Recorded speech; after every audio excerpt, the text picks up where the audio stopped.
And two, what you can't see here, but maybe if you turn to terrain view, Golden Gardens is down on the beach and there's a bluff behind it. So we're actually avoiding that also. We don't actually show, we don't use chevrons to show the altitude changes. Like I said, it is taken into account for directions. And like you can see here, you can also use terrain view to get an idea of what that's like. We might as well complete the trifecta and see the satellite view also.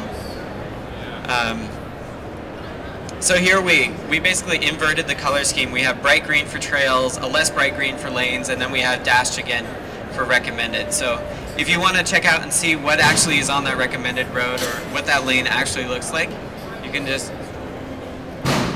you can either zoom in here, or what you can do is you can use Street View. We do have, I don't know if you guys have seen the Street View trike, but we have actually gotten Street View for a few trails, and one of the trails is what's running along this canal right here.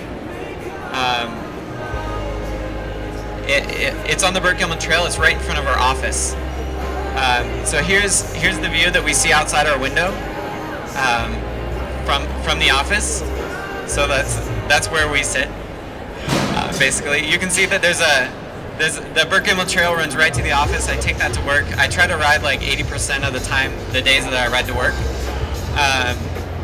It's super nice, and that's why we felt that the Burt Gilman Trail was so important to emphasize in our map design. Like I said, that's the piece of the puzzle that I did, was the actual restyling of the map. Now we'd like to take a look at one other city, so raise your hand if you have a city you'd like to see. Yes. Cincinnati. I forgot to say, you'll get his shirt for volunteering. You can trade in your sizes later. Can you spell Cincinnati? C-I-N-A. We're engineers. You'd be surprised, at least for me, when I spend all this time looking at what the style of the map looks like, but I don't spend it learning the map.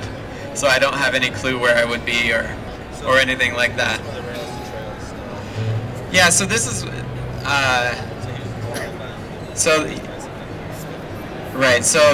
we have very little coverage in Cincinnati, turns out.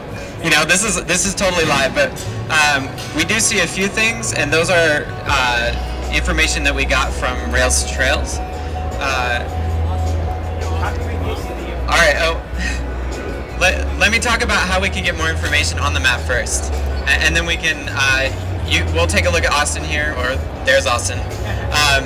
There's also a demo booth behind here. So one of the things that we've been emphasizing as we launch this new feature, biking directions, is that it's not perfect. You know, we try to get to perfect as much as we can, but eventually we just wanted to kick it out of the door and see what you guys thought of it. So we realized that we have missing coverage. There's a couple ways that you can help us increase that. First, in the bottom right-hand corner, there's a report a problem link.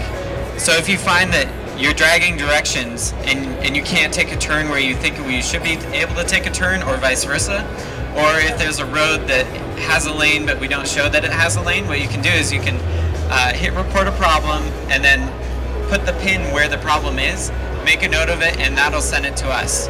And we'll try within 30 days to get it back on the map for you. The second thing that we're also announcing is MapMaker, which is a feature we have in other countries but we don't currently have in the US. We're planning on launching it sometime in the future. And MapMaker is a much more powerful tool. It lets you actually add geometry such as trails to the map, which is way awesome, and we're really excited for that to get out. Just a second. And then behind here at the demo station, you can also sign up for a Trusted Tester. And so what Trusted Tester is that before we're ready to launch to everyone in the US for MapMaker, we'll launch to a smaller group, and they'll kind of beta test it for us. So if you're interested in that, go ahead and see John at the booth, and he'll hook you up with that.